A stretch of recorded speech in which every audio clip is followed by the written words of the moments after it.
this is like the biggest things to happen in my life. I mean, it's like to talk to Sir John Hegarty has been a dream of mine since I can remember. So welcome to Transatlantic. Well, I'm happy to be here, Simone. Happy to be here. Great talking to you.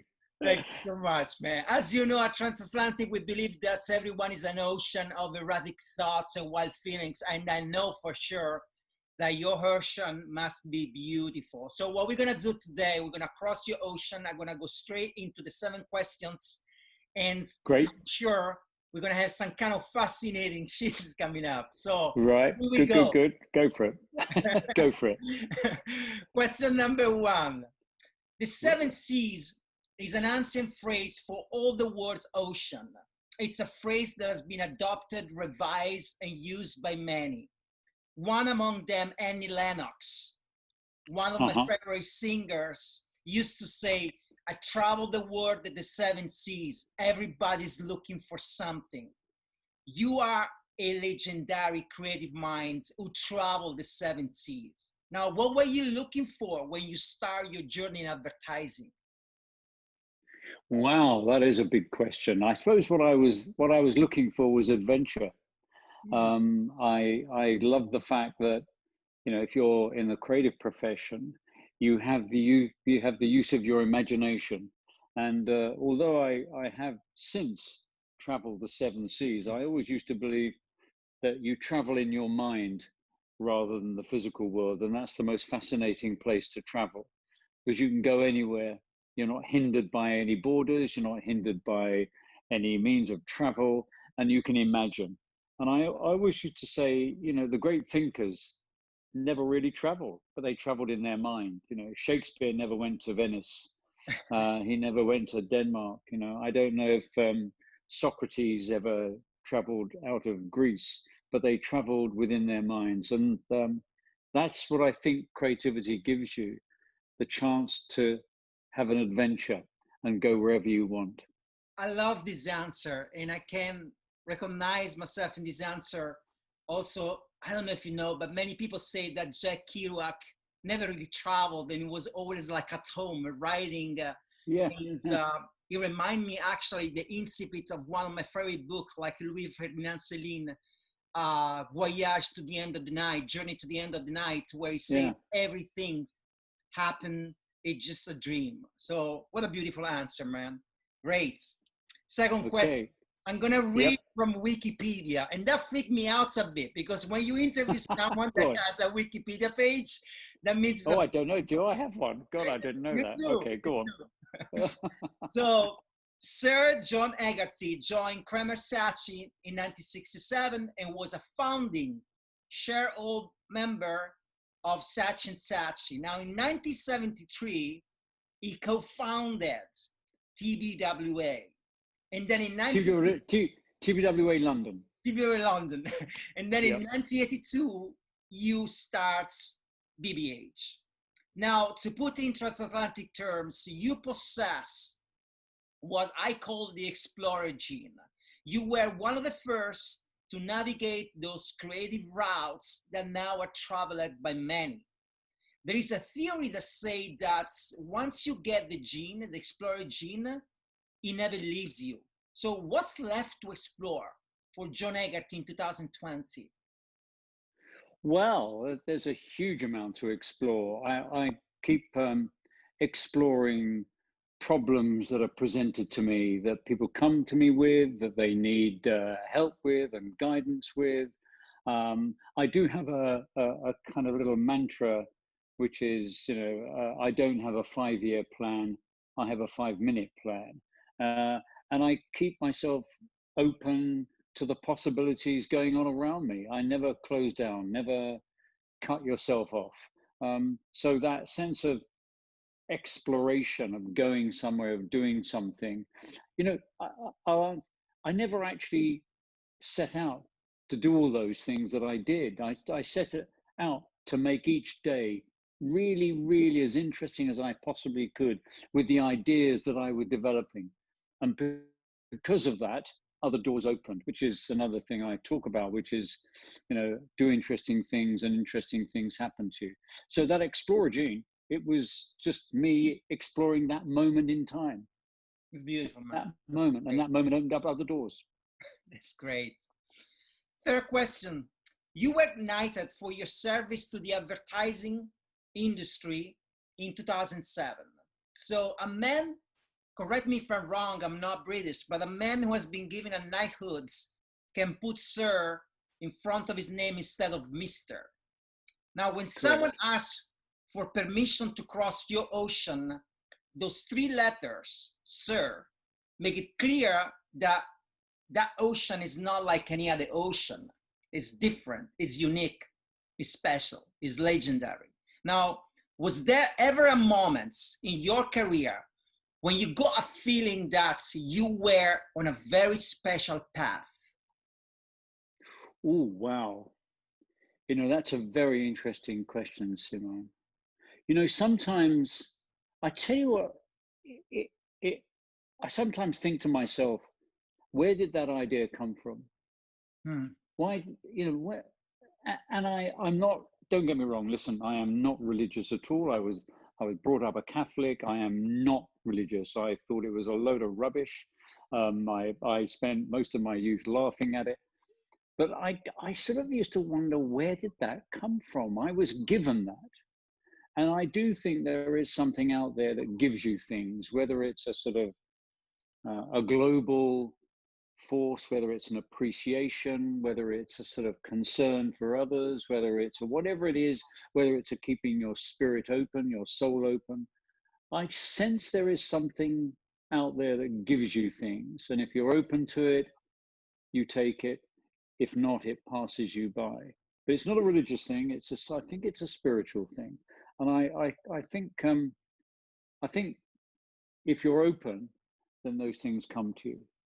I can see that. What a beautiful answer, because I think like it's a sixth sense that we develop and some people have. And sometimes when something special happens in your life, you got a feeling, it's a vibration. Yeah. And I know that it's not religious, but it's a spiritual. Yeah, I think vibration's a really good word. Yeah.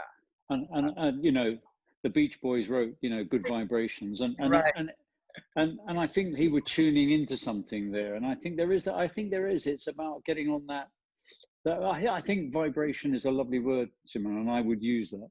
Thank you for that. Thank you so much. Thank you, man. Fourth question.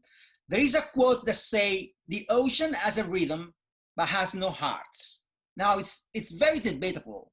But one thing is certain, when I think of the advertising business today, it seems to me that there is a rhythm, but there is very little heart. We are so caught into this vortex of Zoom meetings and content and data and titles and agency that merge with agency that we forget the human side, we forget the hearts. Tomorrow, a kid in England or anywhere in the world gonna wake up and start a new journey in advertising. And the very first thing, this is very funny, the very first thing they're gonna tell him is get up to speed.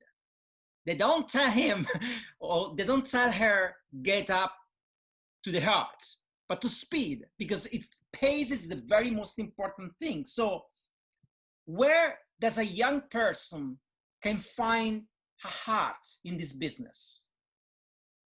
Well, again, I think you ask a very profound question there. You know, I think, you know, I've talked a little about this, that great art is about the truth. And without the truth, art loses its power. It then becomes just decoration.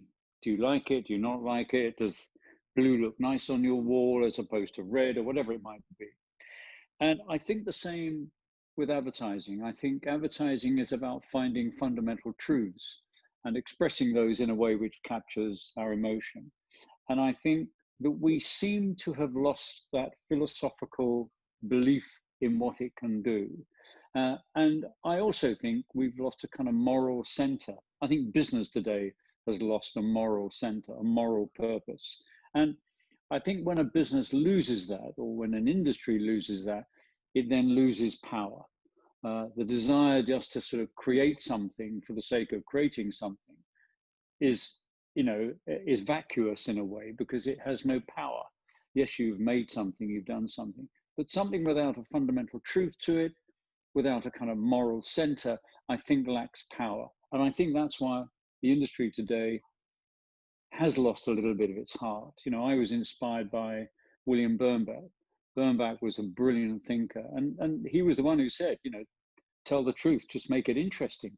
And I think we've lost that. And I think today I see very little from people who have a kind of a philosophical approach to the business, and it needs that. And that thing of, the client's always right or the consumer is always right. No, they're not.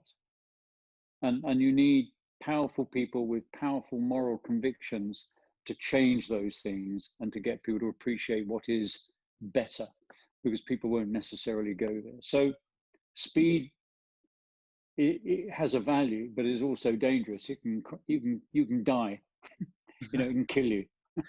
And what you really need is something that has a profundity to it and that lasts and isn't a flash in the pan.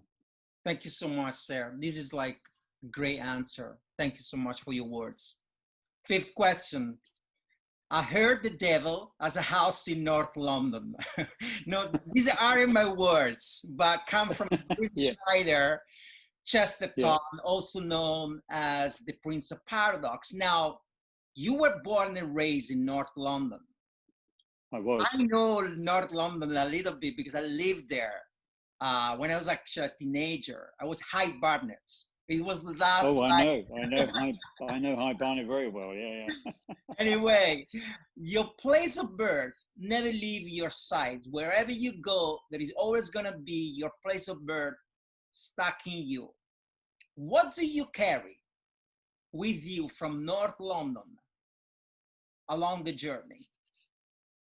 Well, it was very lucky actually, because I was born in 1944 and the war was still on and people had to move around a lot. And I was brought up in a place called Golders Green, which was then a very Jewish area, still is.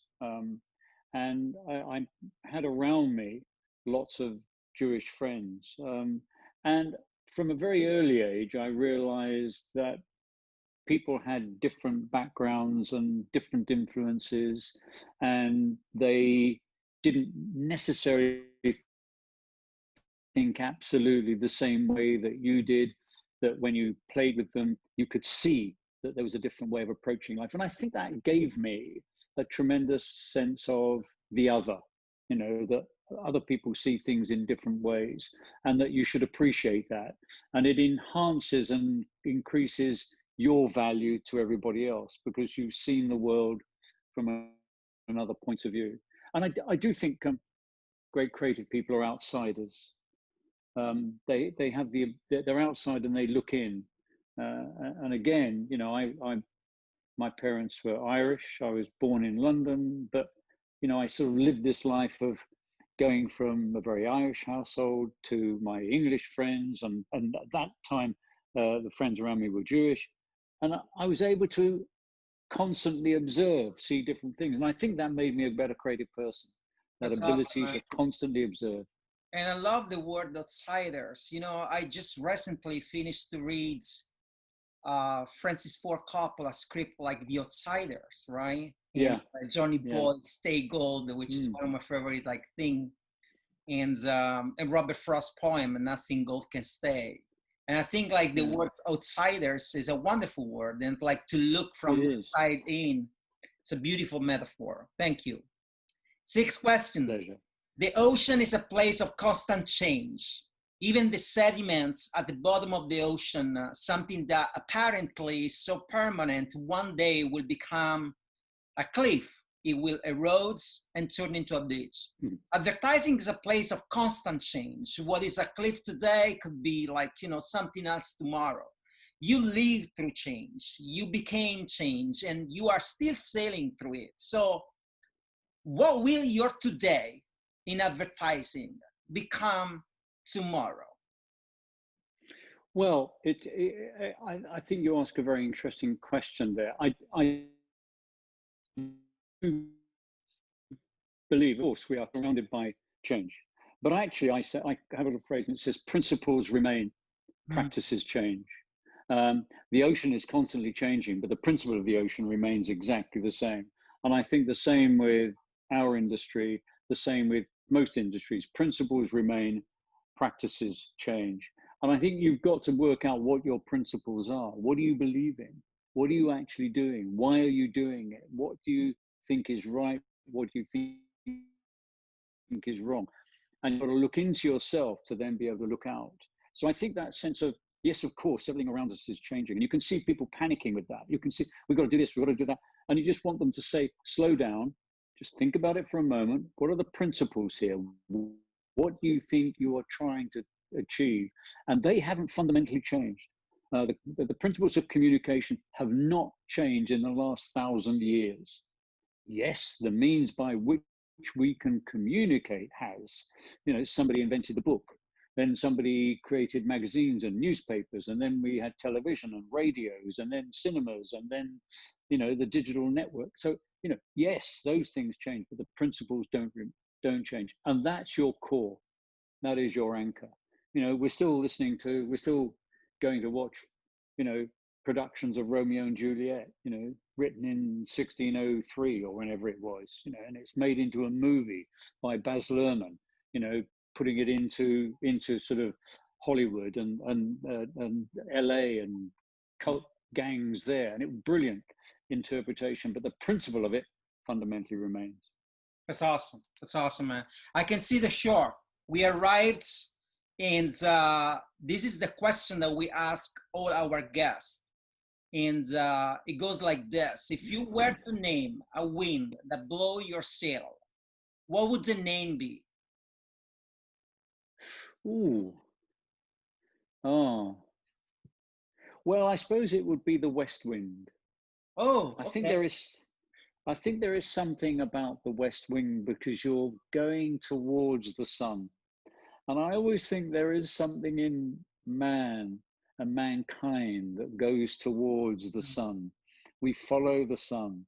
And it's a primeval kind of, you know, we want to follow that sun. And I've always found traveling west, go west, young man.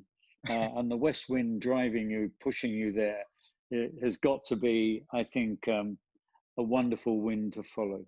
What a wonderful answer. I gotta say, like, you know, for someone that has been living for the past like 12 years in California, like, you know, there is a saying that goes, whenever like you got trouble in life, just get into your car and drive west. Wherever That's you go, it. just go west. Yeah. It's the best thing. But it's a bit hard in Los Angeles, isn't it? Because you've hit the ocean. Now you've got to face reality. You know, Yeah. You can no longer drive any further west. Yeah. That's true. So it's always good to have a little bit of west left to drive. So don't live absolutely on the ocean. Live a couple of miles inland, and then you've still got a bit of west you can drive. That's a good. But definitely the west wind. Look, thank you so much. These were awesome. I mean, like, I knew that I would never be disappointed by your question, like your answer. This is awesome. Like, I'm so excited, and I can't wait to have like people back home and like in the United States to enjoy this episode. Oh, thank you, Simone. That's just wonderful. Lovely talking to you across all those oceans. Absolutely brilliant. Thank you so much. Bye.